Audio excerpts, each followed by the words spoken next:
Bonjour, je suis Nick Henley, fondateur de Stamp Out Scams. Aujourd'hui, nous partageons une histoire puissante. Ce n'est pas seulement un témoignage de résilience personnelle, mais aussi un avertissement sévère sur les dangers qui se cachent dans le monde numérique, d'amour en ligne. C'est une histoire que beaucoup, malheureusement, vivent. Un récit trop souvent entendu, mais profondément personnel et unique dans ses détails. Notre courageuse narratrice, dans cette vidéo, a pris contact pour partager son parcours. Elle nous a dit qu'elle voulait partager son histoire dans l'espoir d'aider les autres comme elle. Elle nous a dit qu'elle ressentait une grande honte à devoir révéler ce qui lui est arrivé. Si quelque chose de bon peut résulter de sa malheureuse situation, alors elle veut le faire et aider. Comme pour la plupart des arnaques de bromance, la sienne, tout a commencé par une quête de compagnie et a mené à une expérience éprouvante de tromperie, manipulation et perte financière. Son histoire est une illustration vivante des tactiques sophistiquées utilisées par les escrocs pour exploiter les vulnérabilités émotionnelles de leurs victimes. Mais c'est plus qu'une mise en garde, c'est un appel à l'action et un rappel de la force nécessaire pour se manifester. Les sentiments de honte et d'anxiété sont réels et valides, mais le courage de prendre la parole l'est également. Ce n'est pas seulement une question de perdre d'argent, c'est aussi une question de reprendre le pouvoir à ceux qui cherchent à le prendre, à nos spectateurs que vous cherchiez à comprendre, à guérir ou à protéger vous-même et vos proches. Sachez ceci, que d'être spécial, en partageant et en s'éduquant, nous pouvons nous protéger contre la manipulation de ceux qui opéraient dans l'ombre. Écoutons, apprenons et soutenons-nous mutuellement. Je vous invite donc à nous rejoindre pour écouter son histoire. Prenons ce chemin ensemble, apprenant les signes à surveiller et les mesures à prendre. Nos cœurs et nos portefeuilles contre de telles escroqueries insidieuses. Je vous invite également à nous envoyer votre preuve d'inscription, ou si vous en avez une, à info@stampoutscams.org. Nous croyons que donner vie à ces histoires aidera. Démontrer juste comment ces victimes ont beaucoup souffert.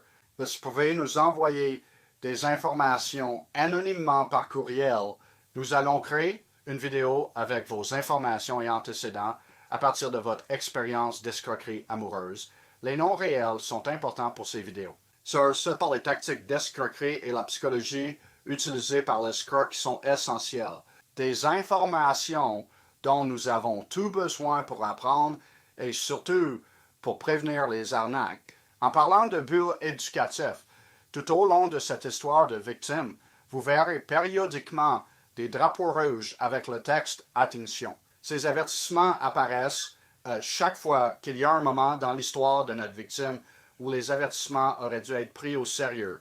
Maintenant, alors qu'il est trop tard pour que cette victime tienne compte de ces avertissements, il est encore temps pour les autres d'entendre les cloches d'alarme d'une vraie victime et de voir en quoi consistent ces avertissements. Les escrocs sentimentaux sont des créatures d'habitude et utilisent souvent la même stratégie dans leurs histoires d'escroquerie amoureuse. Alors, faites attention à ces avertissements et prêtez-y attention. Si vous ou un proche êtes au milieu de ce que vous pensez être l'amour de votre vie, jouez à notre jeu d'alerte au drapeau rouge. Voyez combien de drapeaux rouges se manifestent dans votre propre histoire d'amour ou celle d'un ami. Merci beaucoup d'être ici, d'écouter et pour votre engagement à lutter ensemble contre les arnaques. Ensemble, nous pouvons faire la différence. Commençons et regardons cette vidéo. Merci beaucoup. C'est vraiment gênant de raconter cette histoire. J'ai beaucoup d'anxiété à propos de ce que j'ai subi, et je subis encore à cause de cette escroquerie. Je pensais être assez intelligent pour ne pas tomber dans le piège. Eh bien, il s'avère que je ne l'étais pas. Ce que j'ai vécu était une longue arnaque. Je le sais maintenant, mais c'est un peu trop tard. Alors, tout a commencé pour moi en janvier de l'année dernière sur Instagram. Je me sentais ignorée, non appréciée et non aimée dans mon mariage. Ce que je comprends est un sentiment courant. Disons juste que j'étais dans un état d'esprit qui me rendait vulnérable aux arnaques. Alors, comme beaucoup de gens, je suis allée en ligne et j'ai rapidement rencontré quelqu'un. Pas surprenant de nos jours dans le monde des rencontres en ligne. Stupide. Je pensais vraiment que cette personne que j'ai rencontrée en ligne se souciait de moi. Maintenant, je vois à quel point j'étais naïve.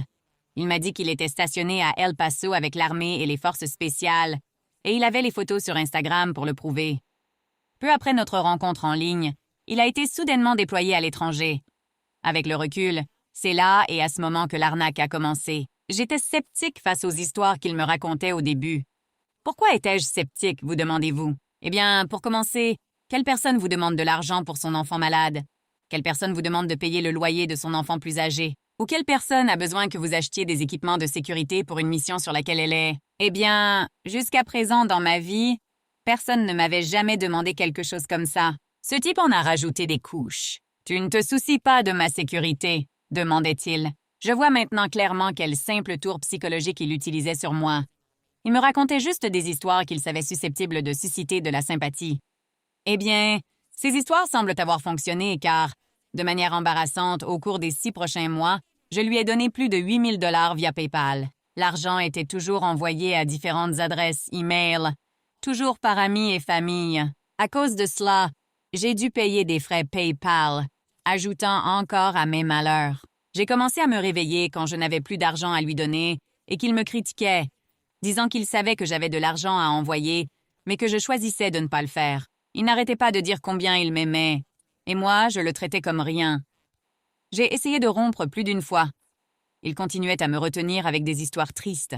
Finalement, j'ai pris conscience et j'ai arrêté de lui envoyer de l'argent. Je lui ai demandé à plusieurs reprises d'être remboursé. Je lui ai dit que je voulais un chèque certifié par sa banque. Encore une fois, je pensais que ce type était sérieux. Garçon, le recul est vraiment un avantage. Nous avons parlé au téléphone plusieurs fois. Pendant ces conversations, j'ai remarqué qu'il avait un accent épais, qui sonnait africain. Cela aurait dû être un énorme drapeau rouge pour moi, mais je l'ai ignoré. Nous avons finalement fait 2 appels vidéo. La première fois, la qualité de la vidéo était horrible. La deuxième fois, j'ai pu voir que c'était une image fixe manipulée par ordinateur pour sembler comme si la personne parlait. Finalement, il m'a dit qu'il m'envoyait un chèque pour me rembourser. J'ai vraiment pensé, enfin, il était temps. Il m'a demandé mes informations bancaires et mon adresse physique.